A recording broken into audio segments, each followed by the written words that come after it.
छोड़ सतगुरु रामपाल जी परमेश्वर जी की जय हो। भाई और बहनों, पुस्तक धरती ऊपर स्वर्ग, इस पर वीडियो बनाने की श्रृंखला जारी है। इसी श्रृंखला में आज हमारा ये 5वें नंबर का वीडियो है। पिछले वीडियो में आप जी ने अध्यात्म के विषय में बहुत कुछ अच्छे से जाना और समझा है, और किस प्रकार से भक्ति मार्ग में व्यर्थ की सामाजिक परंपराएं, रीति रिवाज, कुरीतियाँ बाधक बनती हैं, वो भी हमने पढ़ा और समझा। और हमने ये भी जाना कि यदि हमने भक्ति को सफल करना है, मोक्ष प्राप्त करना है, तो इन तमाम प्रकार की व्यर्थ की परंपराओं का, कुरीतियों का, रीति रिवाजों का, त्योहारों का जो ये बोझ है, ये हमने अपने ऊपर से उतारना पड़ेगा। क्योंकि हमने सतलोक की यात्रा करनी है, बहुत लंबा सफ़र है। इसलिए यात्रा में समझदार व्यक्ति कम से कम सामान साथ में लेकर चलता है। आगे फिर भाई और बहनों, सवालकर्ता ने पूछा सतगुरु रामपाल जी से, क्या आपके अलावा कोई भी धर्म गुरु इन शास्त्रों के गूढ़ ज्ञान को नहीं जानता? क्या गीता और वेदों के ज्ञान से कोई भी परिचित नहीं है आपके अलावा? तो सतगुरु रामपाल जी ने कहा कि निसंदेह मेरे अलावा वर्तमान में धरती पर कोई भी धर्मगुरु किसी भी धर्म का, चारों वेदों से, गीता जी से या किसी भी धर्म की धार्मिक पुस्तक के यथार्थ ज्ञान से परिचित नहीं है। और सतगुरु रामपाल जी ने फिर ये प्रमाणित भी किया, साबित भी किया, गीता जी के श्लोक दिखाकर, अध्याय बताकर। और सतगुरु रामपाल जी ने यहाँ तक कहा कि हमारे गीता के अनुवादकों ने गीता के श्लोकों का अर्थ करते समय शब्दों का अनर्थ किया हुआ है, क्योंकि उन्हें तत्व ज्ञान नहीं था।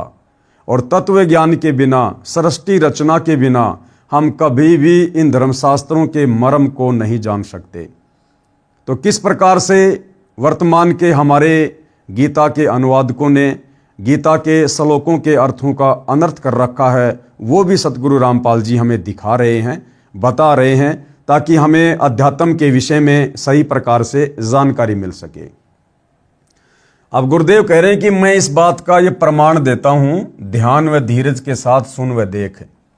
गीता अध्याय 4 श्लोक 32 में क्या कहा है?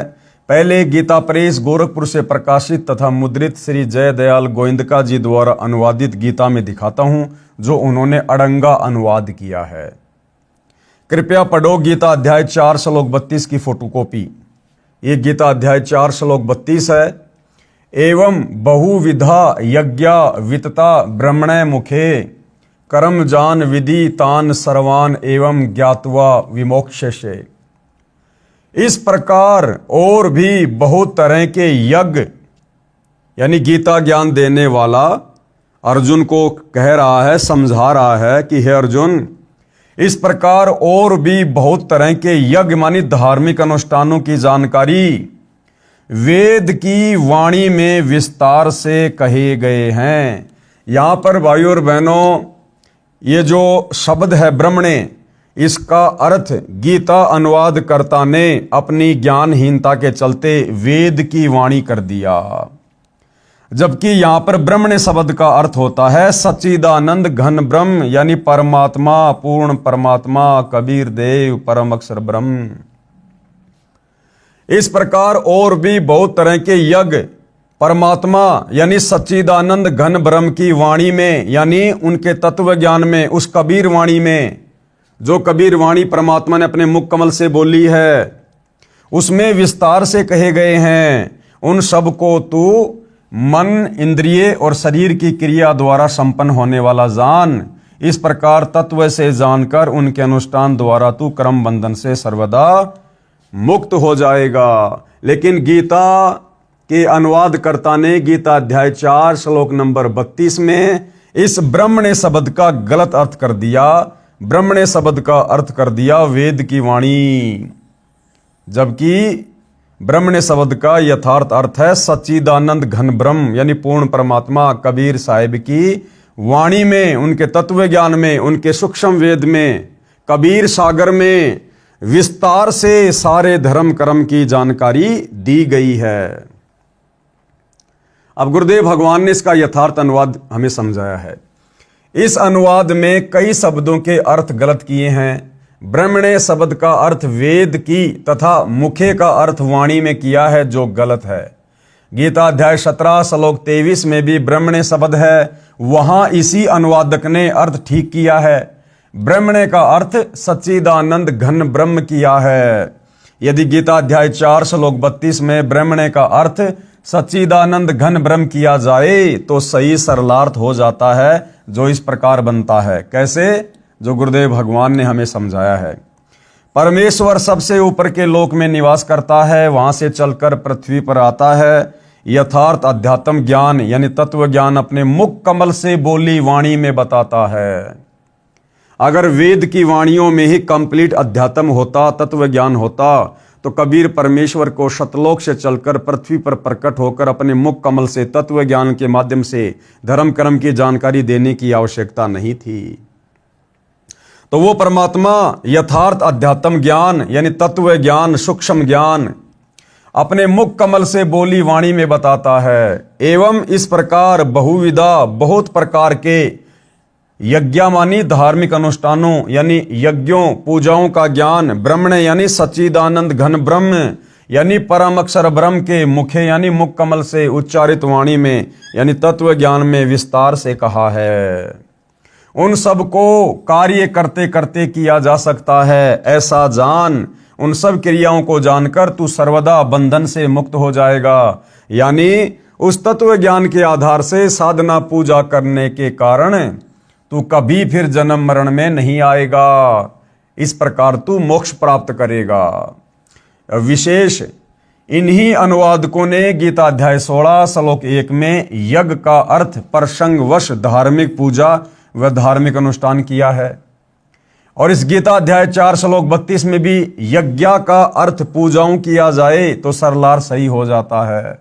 अनुवादक ने यज्ञ का अर्थ यज्ञ किया है, यहां धार्मिक पूजाओं व अनुष्ठानों करना चाहिए।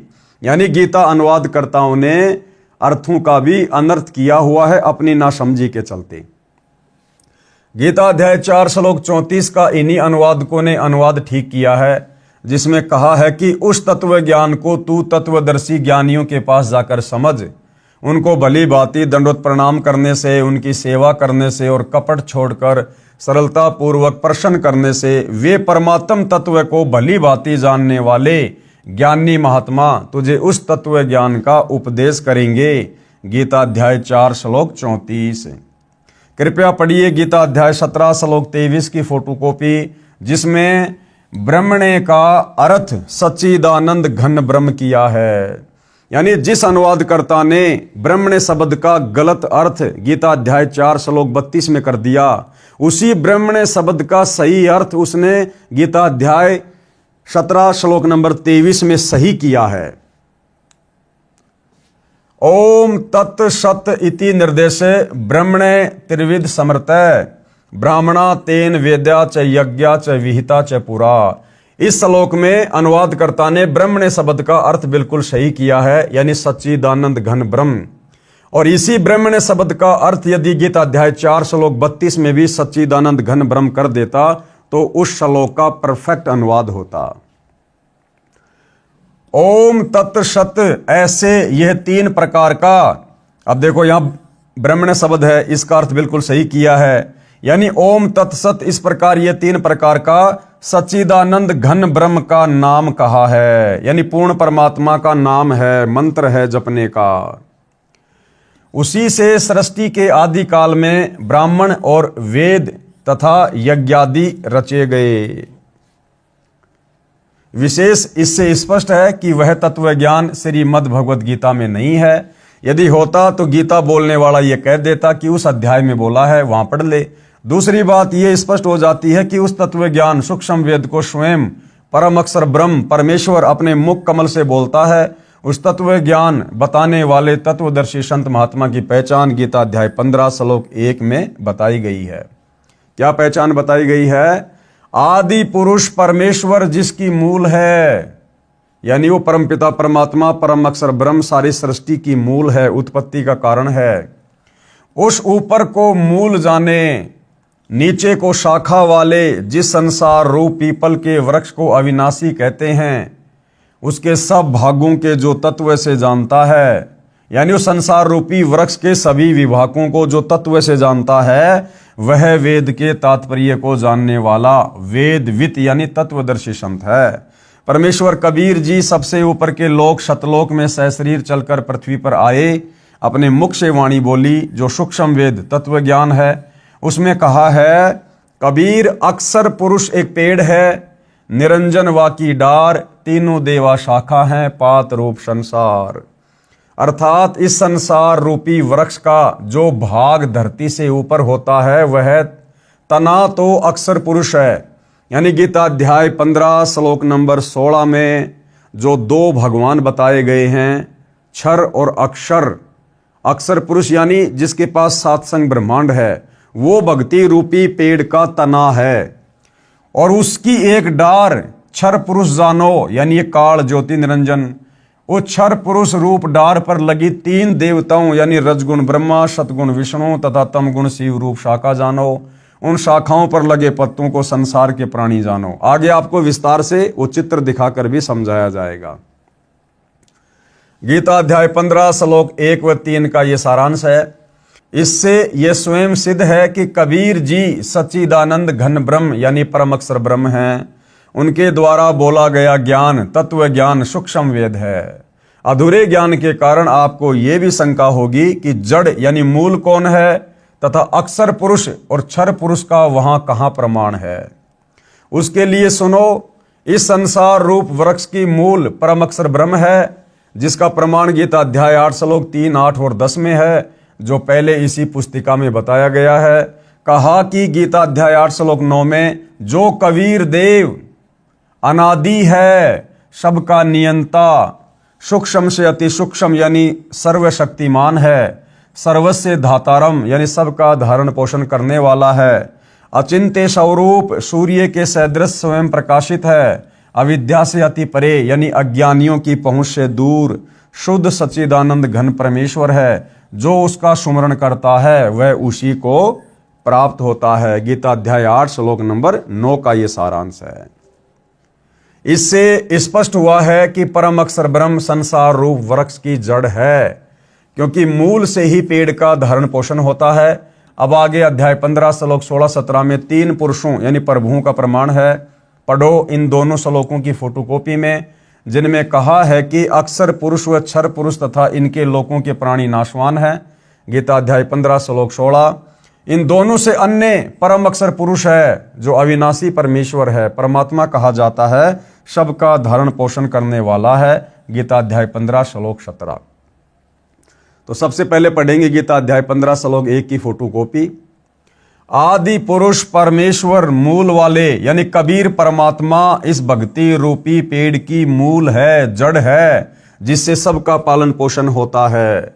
आदि पुरुष परमेश्वर मूल वाले और ब्रह्मा रूप मुख्य शाखा वाले। यहां पर यह गलत अनुवाद कर दिया गया है अनुवादकर्ता के द्वारा। जिस संसार रूप पीपल के वृक्ष को अविनाशी कहते हैं, वेद जिसके पत्ते कहे गए हैं, उस संसार रूप वृक्ष को जो पुरुष मूल सहित तत्व से जानता है वह वेद के तात्पर्य को जानने वाला है। विशेष इस फोटोकॉपी के अनुवाद में भी गलतियां हैं, परंतु फिर भी सार स्पष्ट है। गलती क्या है? अधय शाखम का अर्थ ब्रह्मा रूप मुख्य शाखा वाले किया है, जबकि अधय का अर्थ होता है नीचे और शाखा यानी शाखा अर्थ सीधा है। ये उनकी अज्ञानता की झलक है। गीता अध्याय 15 श्लोक नंबर 16 की फोटोकॉपी, जिसमें दो भगवान बताए गए हैं, क्षर और अक्षर। दो इमो पुरुषें लोके यानी इस संसार में दो पुरुष दो भगवान है, एक क्षर है च अक्षर, दूसरा अक्षर है। एवं च क्षर सर्वाणी भूतानी कूटस्थ अक्षर उच्चते। इस संसार में नाशवान और अविनाशी भी ये दो प्रकार के पुरुष हैं यानी भगवान हैं। एक क्षर पुरुष यानी ये काल 21 ब्रह्मांड का स्वामी, दूसरा अक्षर पुरुष यानी ये 7 संग ब्रह्मांड का स्वामी। इनके संपूर्ण भूत प्राणियों के शरीर तो नाशवान है और जीवात्मा अविनाशी कहा जाता है। ये दोनों भगवान भी क्षर पुरुष और अक्षर पुरुष, और इन दोनों के लोक में रहने वाले सभी प्राणी ये सब नाशवान हैं, परंतु आत्मा सबकी अविनाशी है। फिर आगे जो अविनाशी परमात्मा है उसके विषय में बताया गया है, जो इन दोनों से सर्वश्रेष्ठ उत्तम परमात्मा है। गीता अध्याय 15 श्लोक 17, उत्तम पुरुष तू अन्य, उत्तम पुरुष यानी सर्वश्रेष्ठ परमात्मा तो इन दोनों से अलग है। परमात्मा इति उदाहरत है, जिसको वास्तव में भगवान कह सकते हैं। ये लोक त्रयम् अवश्य विभर्ति अवय ईश्वरे, जो तीनों लोकों में प्रवेश करके सबका धरण पोषण करता है। उत्तम पुरुष यानी सर्वश्रेष्ठ परमात्मा तो अन्य ही है, क्षर और अक्षर से, जो तीनों लोकों में प्रवेश करके सबका धारण पोषण एवं अविनाशी परमेश्वर परमात्मा इस प्रकार कहा गया है। अब ये पेड़ का चित्र है भाई और बहनों, संसार रूपी पेड़ का ये चित्र है। यानी सृष्टि रचना जिन भाई बहनों ने पढ़ी है उनको अच्छे से समझ में आ जाएगा। ये संसार रूपी पेड़ का एक चित्र है, पूरे संसार की रचना है। ये सृष्टि की रचना इस पेड़ से समझ में आ जाती है। पेड़ का जो ये नीचे का हिस्सा है, ये जड़ वाला, ये मूल वाला जो हिस्सा है, ये आपको पता है मिट्टी में रहता है, ये गुप्त रहता है, दिखाई नहीं देता है।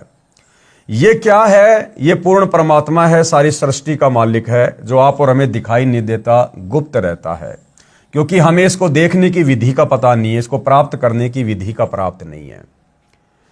और इस पेड़ को, पूरे पेड़ को जो पोषण मिलता है, जो आहार मिलता है, वो कहां से मिलता है? इस जड़ से मिलता है, जो गुप्त है, जो जमीन के अंदर है। और इस जमीन से बाहर जो ये तना हमें दिखाई दे रहा है, जो मोटी डार है, ये तना है, ये अक्षर पुरुष है। ये क्या है? अक्षर पुरुष, जिसके साथ संग ब्रह्मांड है। तो अक्षर पुरुष का भी पालन पोषण कौन कर रहा है? अक्षर पुरुष के लोक में सर्व उन प्राणियों का धारण पोषण कौन कर रहा है? ये पेड़ की जड़ कर रही है, ये मूल कर रहा है। ये पूर्ण परमात्मा है, कबीर देव है, कबीर परमात्मा है। तो अक्षर पुरुष ये तना समझो, इस पेड़ का जो ये तना है, जो मोटी डार है, ये अक्षर पुरुष है, सात संग ब्रह्मांड का स्वामी है। अक्षर पुरुष एक पेड़ है, निरंजन वाकी डार। और इस पेड़ के इस तने से जो ये मोटी डार निकल रही है, एक जो मोटी डार निकल रही है, ये है क्षर पुरुष, काल ब्रह्म, ज्योति निरंजन, जिसके साथ संग ब्रह्मांड है। यानी अक्षर पुरुष तो ये हो गया, अक्षर पुरुष एक पेड़ है, और निरंजन वाकी डार, इस तने से जो मोटी डार निकल रही है, ये क्षर ब्रह्म है, क्षर पुरुष है, ज्योति निरंजन है, ब्रह्मा विष्णु महेश का पिता है, दुर्गा का पति है, ये काल है, जो गीता का ज्ञान श्री कृष्ण में प्रवेश करके बोल रहा है। तो इसका पालन पोषण भी कौन कर रहा है? इसी जड़ से हो रहा है। और ये जो मोटी डार है, काल है, ब्रह्म है, इस ब्रह्म से आगे तीन टहनियां निकल रही हैं, रजगुण ब्रह्मा, सतगुण विष्णु और तमगुण शिव जी। ये ब्रह्मा विष्णु महेश इस काल के पुत्र हैं, जो तीन टहनियां हैं। तो ब्रह्मा विष्णु महेश का और इनके लोकों में जितने प्राणी हैं, उनका पालन पोषण भी इसी जड़ से हो रहा है। इसी भक्ति रूपी पेड़ की जो मूल है, जो जड़ है, जो हमें दिखाई नहीं देता, ये कबीर भगवान, जो तीनों लोकों में प्रवेश करके सबका धारण पोषण करता है। और ब्रह्मा विष्णु महेश के बाद ये जो पेड़ के जो पत्ते हैं, ये है पात रूप संसार। ये आप और हम हैं भाई और बहनों, सभी जीवात्माएं, 184 खानियों में पड़े हुए प्राणी, हम इंसान, स्त्री या पुरुष, जीव जंतु जो भी हैं। तो ब्रह्मा विष्णु महेश के माध्यम से फिर ये खुराक आप और हमारे तक पहुंचती है, पात रूप संसार तक पहुंचती है। तो भक्ति रूपी पेड़ का, संसार रूपी पेड़ का पालन पोषण कौन कर रहा है? कबीर भगवान कर रहा है, जो गुप्त है, जो सतलोक में बैठा है, वहां बैठकर सबका पालन पोषण करता है। तो ये भक्ति रूपी पेड़ है, जिससे आपको सारी बातें समझ में आएंगी। अक्षर पुरुष एक पेड़ है, और निरंजन वाकी डार, फिर तीनों देवा शाखा हैं, और फिर पात रूप संसार। तो ये संसार रूपी पेड़ की ये जो आपको फोटोकॉपी दिखाई जा रही है, इसको वही बताएगा जो तत्वदर्शी संत होगा। ये तत्वदर्शी संत की पहचान बताई है गीता जी में, कि जो महापुरुष संसार रूपी इस वृक्ष की, पेड़ की उत्पत्ति को सही सही से बता देगा कि भैया इस पेड़ की मूल कौन है, जड़ कौन है, जो पूरे पेड़ को पोषण देती है, ये कबीर साहिब है। फिर इस पेड़ से बाहर, इस मूल से बाहर जो ये मोटा, जो ये तना है, ये कौन है? अक्षर पुरुष है। फिर इस अक्षर पुरुष से जो एक मोटी डार निकल रही है, ये कौन है? ये काल ब्रह्म है, ज्योति निरंजन है। फिर इस मोटी डार से आगे जो 3 टहनियां हैं, ये कौन है? ये ब्रह्मा विष्णु महेश है। और ये पात रूप क्या है? ये संसार है। हम सभी जीव जंतु हैं, प्राणी हैं, आत्माएं हैं। तो जो इसको सही प्रकार से बता देगा, इस कंप्लीट सृष्टि रचना को बता देगा, संसार रूपी पेड़ के सभी भागों को जो सही प्रकार से बता देगा, वो कौन होगा? तत्वदर्शी संत होगा। और तत्वदर्शी संत की भूमिका कौन निभाता है? स्वयं कबीर परमात्मा परम अक्षर ब्रह्म ही निभाता है, जो सही प्रकार से अपने द्वारा रची गई सृष्टि को समझा सकता है। आगे फिर किसी ने सवाल किया, आम हिंदू के मन में यह धारणा है कि संत रामपाल जी ब्रह्मा जी, श्री विष्णु जी व शिव जी की भक्ति छुड़वाते हैं, आप क्या कहोगे? तो गुरुदेव भगवान ने क्या उत्तर दिया? जैसा कि इस पुस्तिका के प्रारंभ में बताया गया है कि हम और मेरे अनुयायी सब धार्मिक व सामाजिक क्रियाएं शास्त्र विहित यानी शास्त्रों के अनुसार करते हैं। गीता अध्याय 16 श्लोक 23-24 में भी यही कहा है कि शास्त्र विधि को त्याग कर अपनी मर्जी से जो मनमाना आचरण करते हुए साधना करते हैं, उनको न सुख प्राप्त होता है, न कार्य सिद्ध करने वाली सिद्धि प्राप्त होती है, और न गति होती है। इसलिए शास्त्रोक्त कर्म करो, जैसा गीता अध्याय 15 श्लोक 1 व 3 तथा 16 व 17 में संसार रूपी पेड़ का उदाहरण बताया है।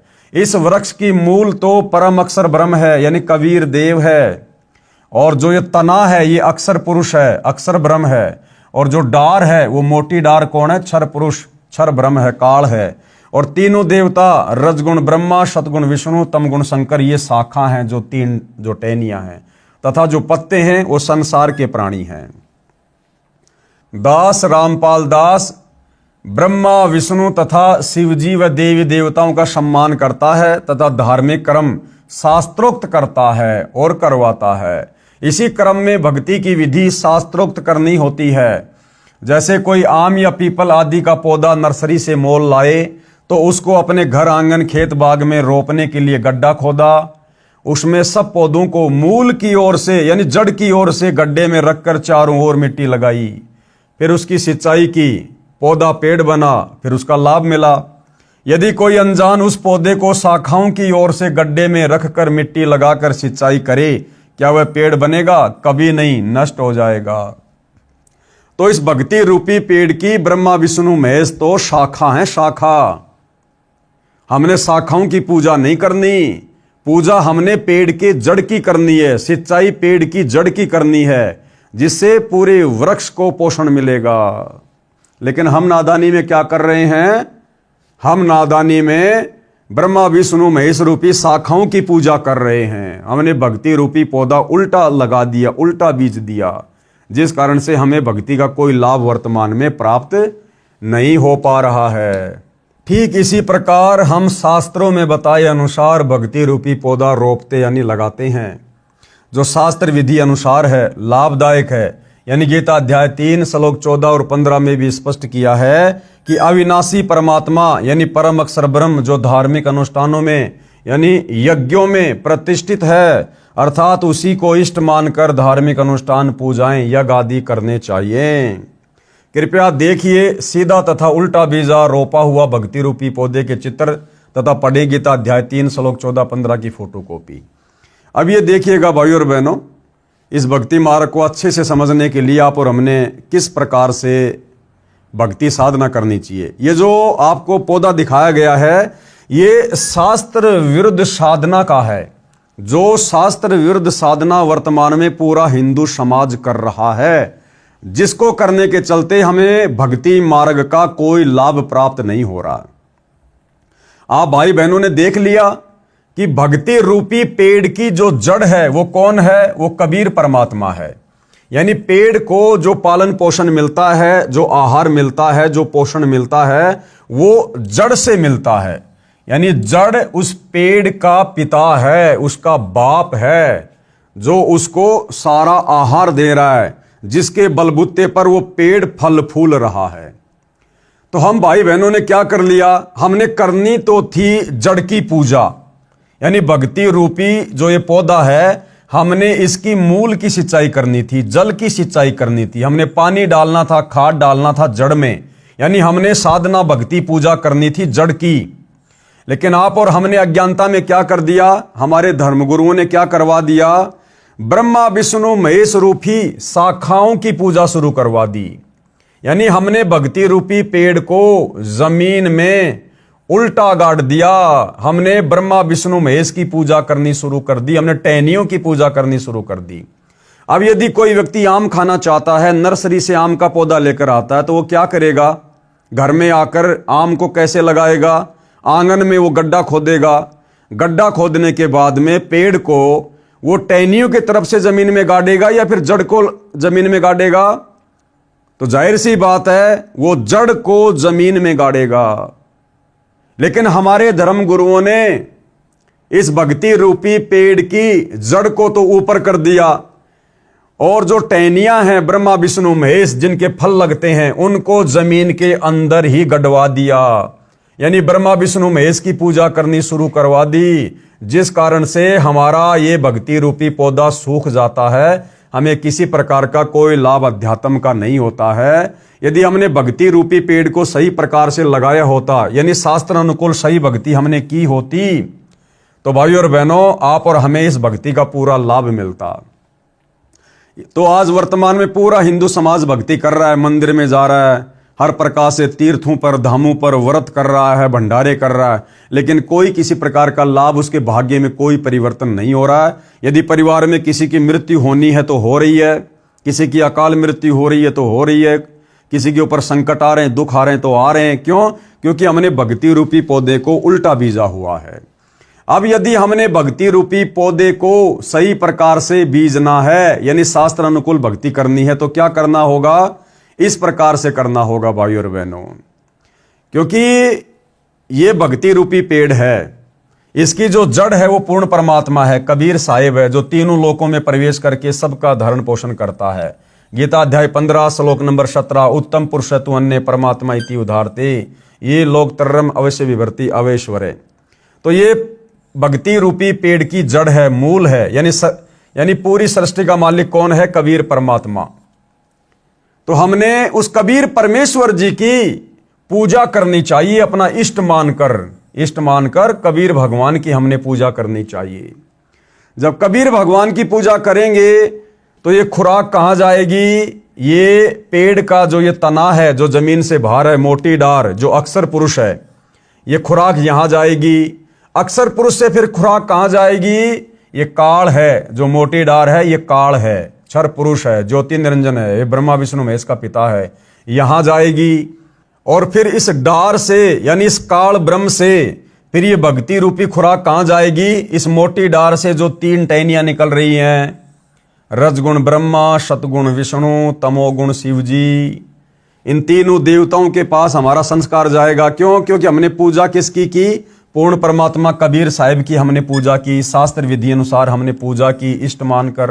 तो हमारे संस्कार बनेंगे, फिर हमारे संस्कार परमात्मा ऐसे भेजेगा अक्षर पुरुष के माध्यम से, फिर ये इस काल के पास आएंगे, काल से फिर हमारे संस्कार ब्रह्मा विष्णु महेश के पास आएंगे, और फिर इन्हीं टहनियों के फिर फल लगेंगे, और फिर हम पात रूप संसार, हम फिर इसका आनंद भोगेंगे, यानी भक्ति का लाभ उठाएंगे। तो हमने पूजा तो करनी चाहिए थी पूर्ण परमात्मा कबीर साहब को इष्ट मानकर, और हमारे नादान धर्म गुरुओं ने हमारे से पूजा शुरू करवा दी ब्रह्मा विष्णु महेश की 3 शाखाओं की। और यदि हम इन 3 शाखाओं को, जिनके फल लगते हैं, यदि हम इनको जमीन में गाड़ देंगे और सोचेंगे इसके आम लगेंगे, कभी नहीं लगेंगे, ये पेड़ हमारा सूख जाएगा। तो हमने इस प्रकार से शास्त्र अनुकूल साधना करनी पड़ेगी भाइयों और बहनों, तब जाकर हम अध्यात्म का लाभ उठाएंगे, हमारी मुक्ति होगी। गीता अध्याय 3 श्लोक 14-15 की फोटोकॉपी। संपूर्ण प्राणी अन्न से उत्पन्न होते हैं, यानी अन्न खाकर ही हम जिंदा रहते हैं। अन्न की उत्पत्ति वृष्टि से, यानी वर्षा से होती है, और वृष्टि किससे होती है, यज्ञ करने से होती है, और यज्ञ विहित कर्मों से उत्पन्न होने वाले हैं। विहित कर्म यानी शास्त्र अनुकूल साधना करने से। यहां पर ये वेद लिख दिए यहां पर, जो कि ये गलत है। और वेद को अविनाशी परमात्मा से उत्पन्न हुआ जान, वेद नहीं ये ब्रह्म है, ब्रह्म काल, ब्रह्मो उद्दम। इससे सिद्ध होता है कि सर्वव्यापी परम अक्षर ब्रह्म परमात्मा सदा ही यज्ञ में प्रतिष्ठित रहता है। तो जब हम उस कबीर परमात्मा को इष्ट मानकर भक्ति पूजा करेंगे तो हमारे संस्कार बनेंगे, फिर वो संस्कार आप और हमारे पास में ब्रह्मा विष्णु महेश के माध्यम से आएंगे।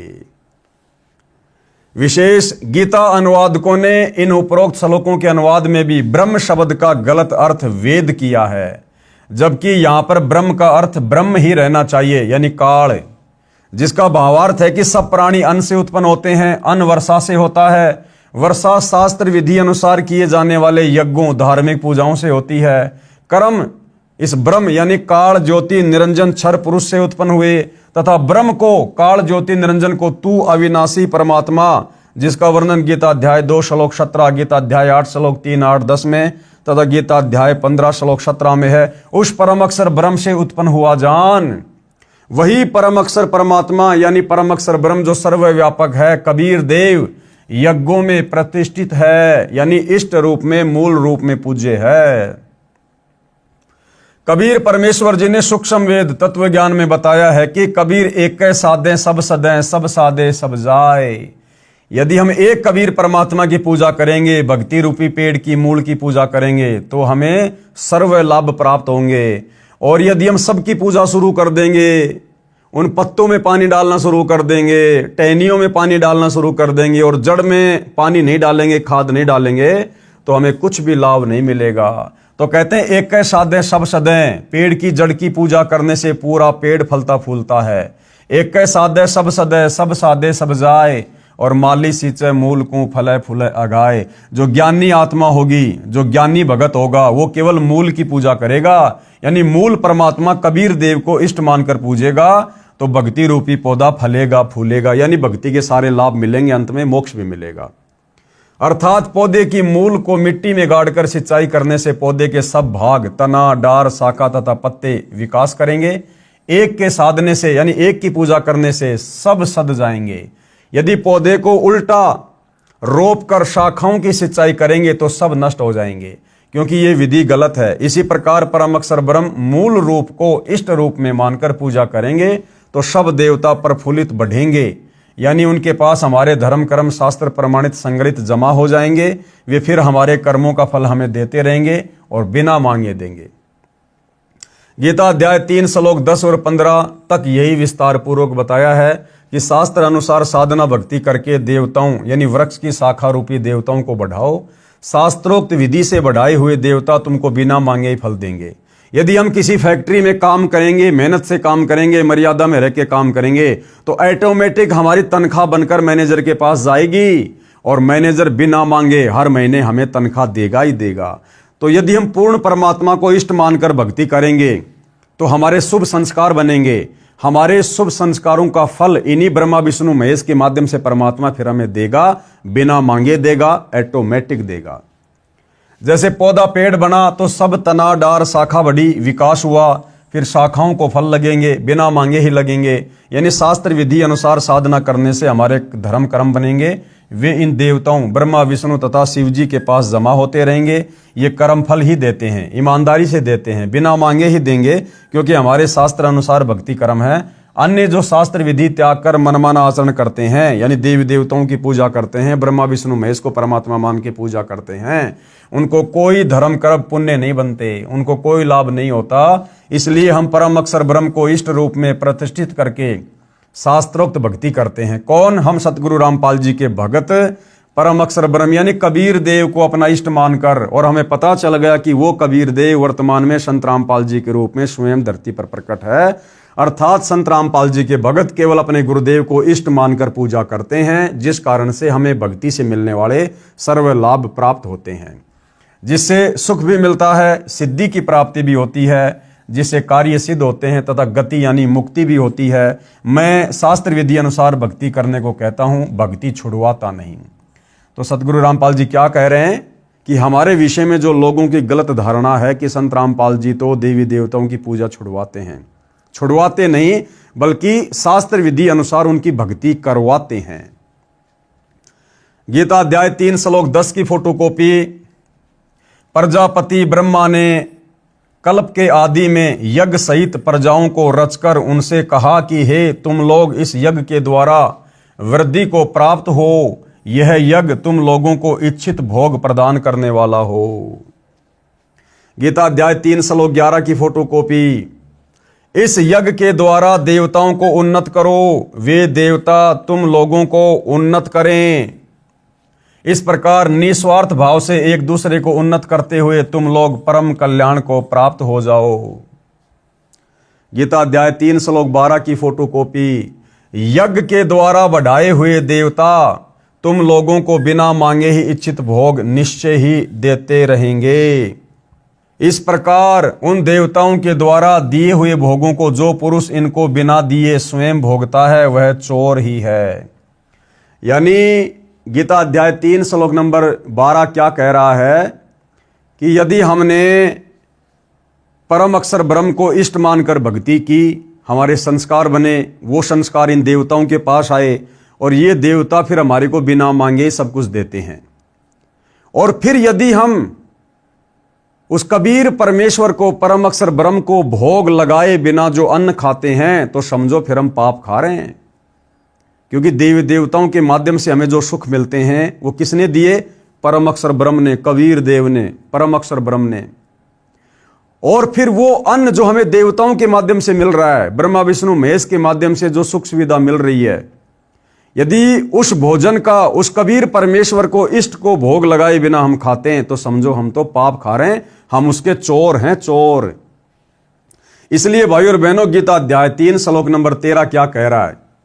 यज्ञ से बचे हुए अन्न को खाने वाले श्रेष्ठ पुरुष सब पापों से मुक्त हो जाते हैं। यानी जो साधक, जो भगत अपने इष्ट कबीर देव को भोग लगाकर फिर भोजन ग्रहण करता है, वो भोजन प्रसाद बन जाता है। उस प्रसाद को खाने से फिर हमारे पाप कर्मों का नाश होता है। और जो पापी लोग अपना शरीर पोषण करने के लिए ही अन्न पकाते हैं, वे तो समझो पाप को खा रहे हैं।